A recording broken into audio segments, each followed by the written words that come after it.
everyone, welcome to Educare 24/7.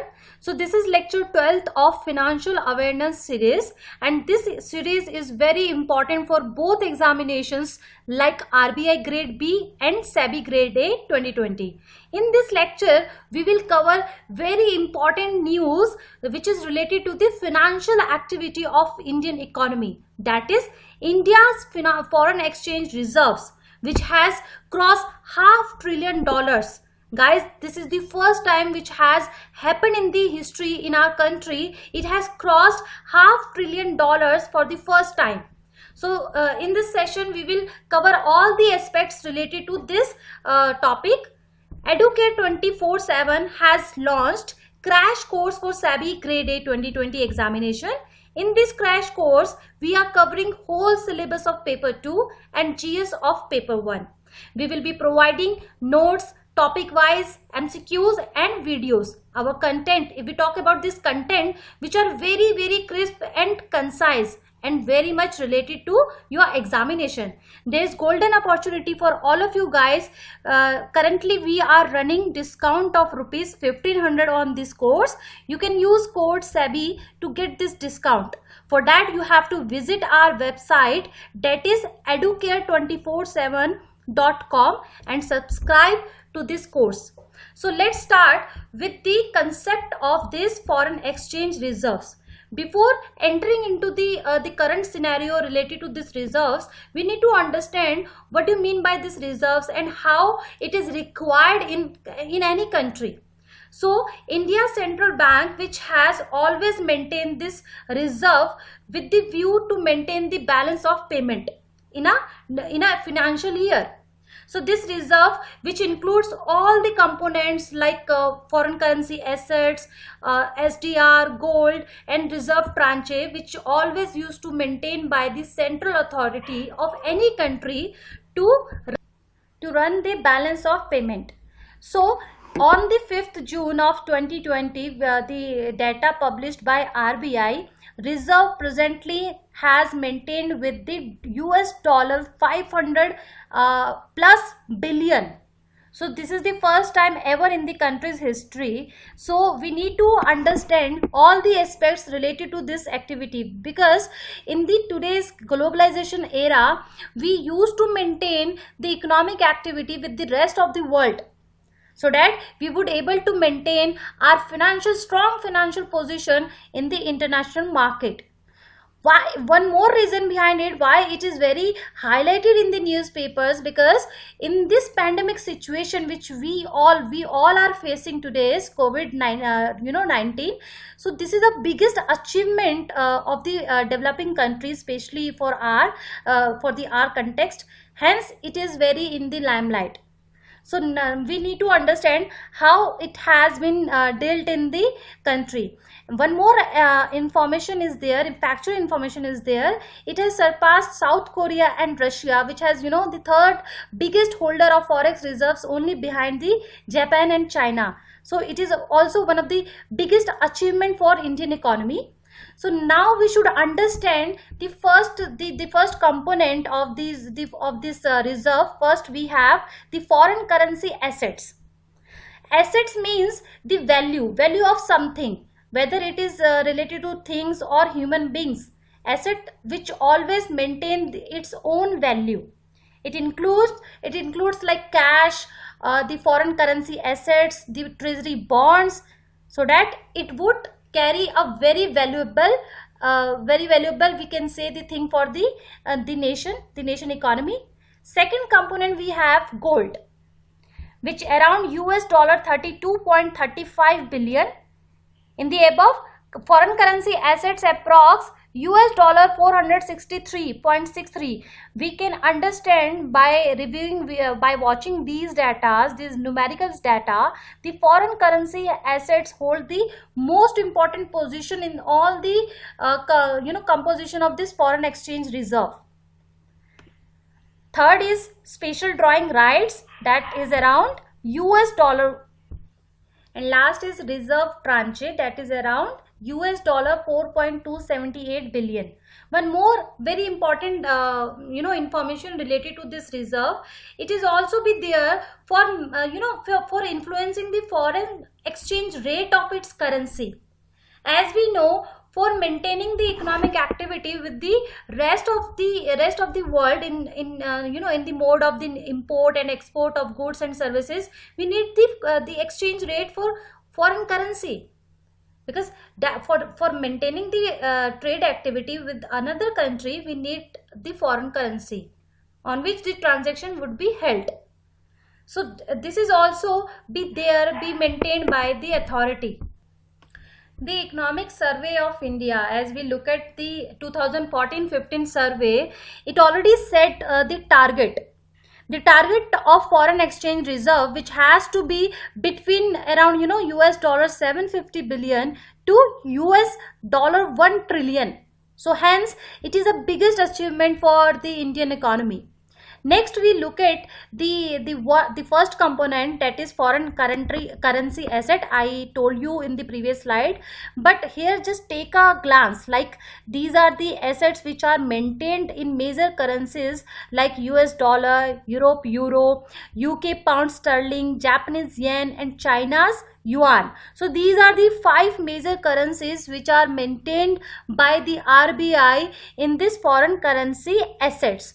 And these reserves, one more important thing here, these reserves are denominated and expressed in US dollar terms more, as it is the largest component of the foreign exchange reserves, as I told you. And the movement, whenever the movement happen in the FCA occur, it is due to on the account of purchase and sale of foreign exchange, which is always done by RBI, because the arising of income out of the deployment of the foreign exchange reserve, that's why it shows either positive indication or negative indication, all depend upon the purchase and sale of the foreign assets. So these are the most important factual informations, conceptual informations related to this foreign currency assets. Next we have SDR, because we know we don't need of dealing this about the gold component, as we know already what is gold.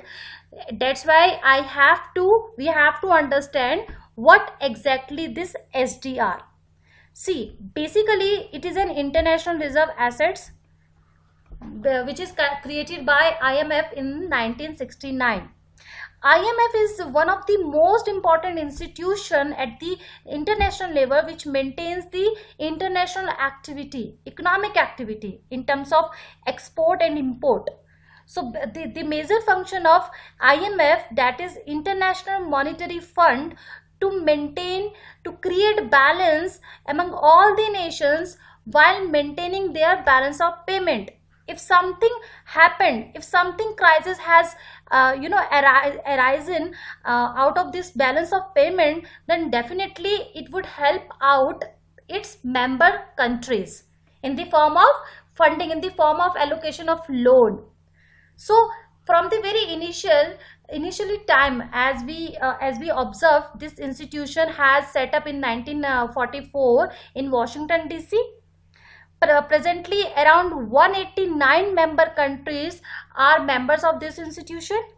So these institutions has come up with the fulfillment of short-term needs of member countries while deploying loans. For that, having this loan, member countries have to maintain their account. They have to contribute in terms of monetary, so that at the end, if they would have any crisis related to this balance of payment, they would able to get loan from this institution. So at the initial point, this IMF maintaining, it was giving loan in terms of gold or in terms of US dollar.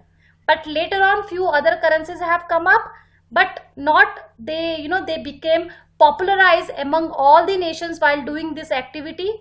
After that, it has realized in 1969, it has to bring some kind of thing which must be into papers, because they don't have to utilize this US dollar component as well as this gold component, which are very valuable at that time. So this SDR, which is also known as gold paper currency, this is supplement its member countries' official reserves. So it is neither a currency nor a claim on the IMF. It was defined as equivalent to 0.888 gram of fine gold. So while taking this loan from IMF, every country according to their quota allocation from IMF, they can hold this SDR so that they can redeem at the time of the need to have this fund from IMF. Suppose India is facing any BOP crisis and it requires loan from IMF. IMF will definitely provide loan, but on the basis of the value of SDR. So now you got the idea of this. What is the value of this SDR? So SDR, the calculation, the valuation of this SDR is depend upon the basket. That basket which having the 5 major currencies held by IMF, and that 5 currencies are US dollar, the euro, that is Euro, Chinese renminbi, that is also known as yuan, Japanese yen, and the British pound sterling. Among all these currencies, the major holding currency is US. So this is all about the SDR. Next we have term that is reserve tranche. So this is basically a portion of the account which maintained by the member countries of this IMF, which can be utilized for its own purposes without a service charge. So IMF, whenever IMF fund to member countries, definitely he would look at the reserve tranche, account maintained by all the member countries with this IMF. So somewhere reserve tranche and SDR similar to each other. Next we have why India's forex reserves are rising. See, all these aspects, all these concepts deeply will dealt in the detailed course. In our detailed course, everything will be in a detailed manner. Here I am just giving you the glance of all these aspects related to this highlighted news which are very getting popularized in today's scenario. So now we should understand why these reserves are rising, especially in this pandemic situation. It is a major question which always comes in your mind. So basically the main reason for the rise in this reserve is the rise in the investment. Investment in what? Investment in foreign portfolio investors. So FDI as well as FII. Foreign investors are there who are continuously investing into share of Indian companies. Hence we are able to getting the foreign assets in our reserves. So this foreign investors which acquired major stakes in very several Indian companies in last 2 months. If we look at the data, the FDI inflow, if we talk about this FDI, it stood at $4 billion in April, and it was around $2.1 billion in March. So with this data we can understand how it is increasing day by day and how we are getting benefit out of it. What is the significance of rising forex reserves? Yes, of course, if we are getting too much these foreign currencies in our reserves, in our what I would say, in our basket, then definitely it will give a lot of comfort to the government. And with this holding these reserves, definitely Indian government would able to face the internal or as well as the external financial issues which may relate with the foreign debt. So these reserves also help the rupee to strengthen against the dollar. We can also able to strengthen our rupee, and these reserves which would be to GDP ratio around is 15%. So these are the positive indicators which supposed to come out after this increment in foreign reserves, foreign exchange reserves, and it would also help our country to come out from any kind of national disasters or any emergencies. So it gives the positive indicators for any crisis in our country. So with this, we need to conclude this chapter. But before ending, I would to tell you something, very important information. Educate 24/7 has launched the comprehensive course for RBI Grade B 2020 examination. So in this detailed course, we will cover all the aspects, all the subjects related to the phase 1, phase 2 and interview. So this is a very comprehensive course, and subjects will be definitely covered in this entire course, like economic and social issues, finance and management, current affairs, updated current affairs will be there, logical reasonings, quants, general English, whether it is objective, whether it is descriptive, everything will be clearly mannered, everything will be dealt in a very clearly manner. Features, you can look at the features of this course, where we will cover the full video lessons of each aspects. Questions, MCQs will be dealt in the lectures, approx 10,000 or more than 10,000. Yojana and Kurukshetra also covered in a very brief, in a very comprehensive manner. Government schemes will also be covered in this course. RBI circular, it is very important for RBI examination. RBI circular, updated circular will also be discussed in a detailed manner. And also we have mock test. For phase 1 we have 10 mock tests, for phase 2 we have 5 mock tests. English test for descriptive, especially for descriptive, which has the major role to crack this examination. We also conduct test. Mock interview sessions will also be dealt in this comprehensive course for RBI Grade B 2020 examination. So you can take the benefit of this comprehensive course and full video course. The course fees is very minimum, that is around rupees 3,999 only for all this entire course. So guys, get this opportunity as soon as possible. This will definitely help you out to crack this examination. So with this, I must end this session here. Thank you and keep learning.